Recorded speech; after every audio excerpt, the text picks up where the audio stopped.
the underground fort.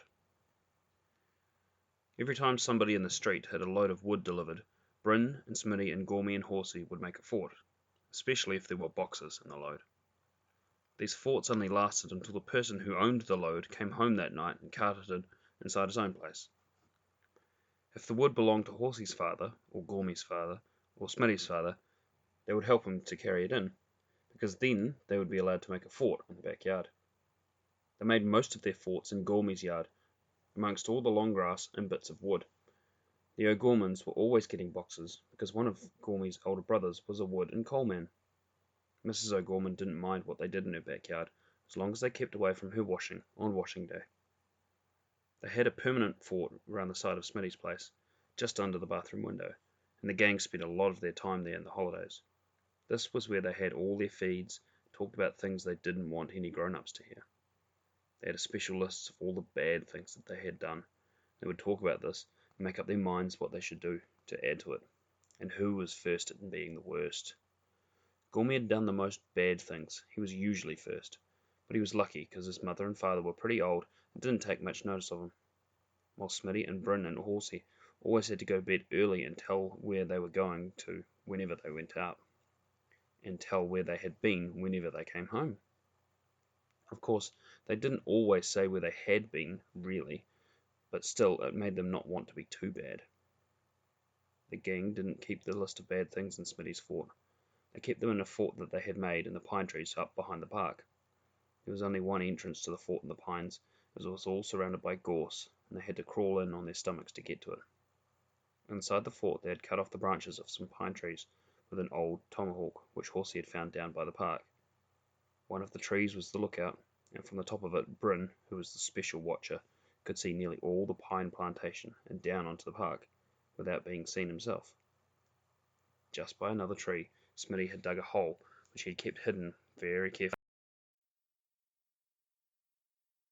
Inside the hole was the hatchet in a tin with a little notebook and a pencil that Smitty's father had given him.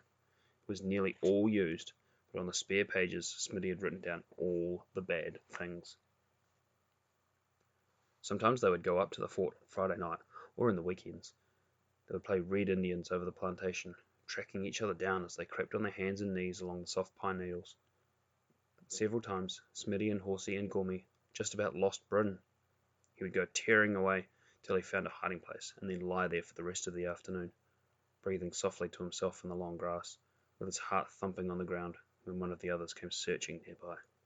After a long time he would go back to the fort and find the others waiting for him.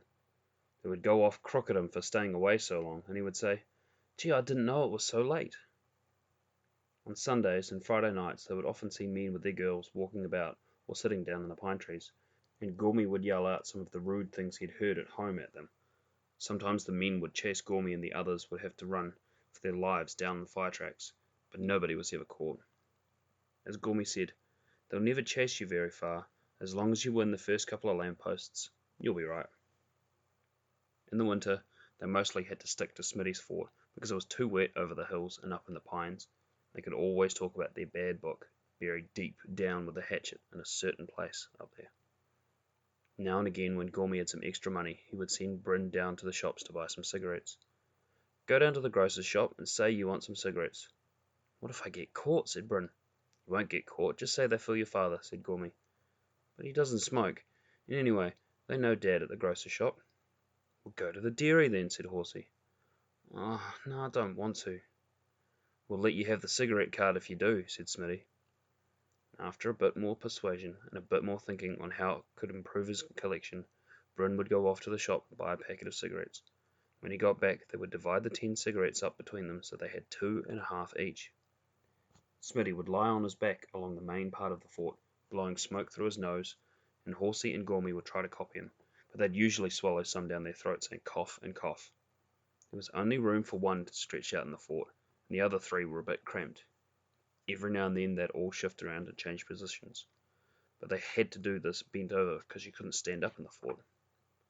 Bryn used to like to lie there on his side with his knees bent up and the rain patting down on the piece of roof iron over the top of the boxes. When it rained hard, they would all be silent for a long time, puffing quietly on their cigarettes. Maybe Horsey or Bryn would try to scratch away at the rough yellow wood on the inside of the boxes.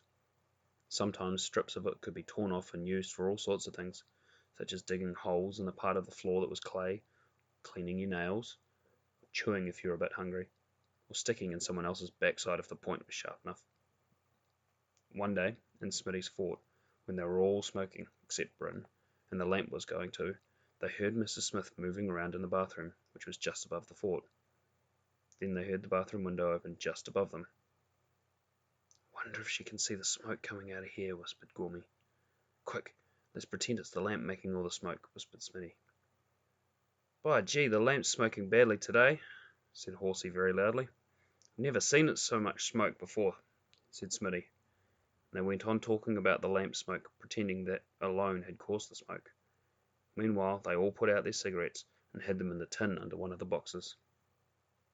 After that, they decided they'd better build a fort where they could smoke on wet days without anyone being likely to see them. Besides, they wanted a fort which was big enough for everyone to stretch out in, not just Smitty. So it was agreed that they should build a great big new underground fort in Gormy's backyard. They told Curly about it, and he agreed to come along and help them. He always wanted to have a smoke, wherever and whenever he could, but Smitty and the others only liked it now and again, on wet days. When Saturday came, Smitty and Bryn were shouted to the pictures by their father for a special treat, and at 1:30 they said hooray to Curly and Horsey and Gormy, who were just beginning to work on the fort. "Sorry we've got to leave it like this," said Smitty, "but we'll work on it tomorrow. As long as you get it dug about 2 feet this afternoon, we'll dig the rest tomorrow afternoon. Then we can all put the boxes on in the afternoon and try her out." "I won't be able to come tomorrow afternoon," said Curly. "I've got to go to Sunday school." "So have I," said Horsey. "Oh well, Gormy and Bryn and I can do it," said Smitty, "as long as you get it started this afternoon." When Smitty and Bryn arrived back after the pictures, they found the others still standing around in the yard, leaning on their shovels and pickaxes. And boy, what a stink there was around the place. Gormy and the others had cleared most of the grass and dug several holes, but every time they got down about a foot, they struck the remains of a dead dog or a dead cat. The O'Gormans were always getting dogs and cats, and somehow they always seemed to manage to get the mange, and had to be killed and buried. So that was the end of the great underground fort in Gormy's backyard. The gang had to give up the idea of having a place where they could smoke wherever they liked.